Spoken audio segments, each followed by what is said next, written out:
অবশেষে পঞ্চপাণ্ডব অধ্যায় শেষ হলো বাংলাদেশে।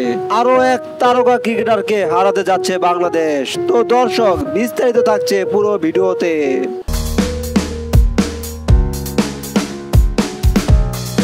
বাংলাদেশ ক্রিকেটকে বিশ্ব মঞ্চে চিনিয়েছে এই পঞ্চপাণ্ডব। এখনো বাংলাদেশ ক্রিকেট আকাশে ধ্রুব তারা হয়ে চলে আছেন মাশরাফি, সাকিব, তামিম, মুশফিক এবং মাহমুদুল্লাহ রিয়াদ।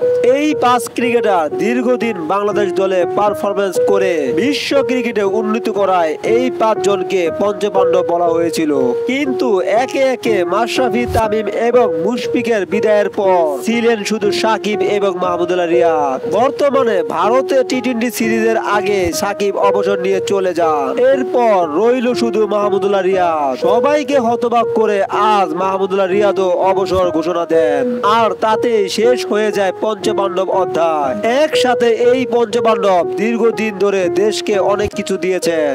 আজ থেকে আর রইল না প্রিয় তারকাগুলো, দেখাও যাবে না তাদের সুন্দর মুহূর্তগুলো। ভালো থাকুক পঞ্চপাণ্ডব, ভালো থাকুক বাংলাদেশ।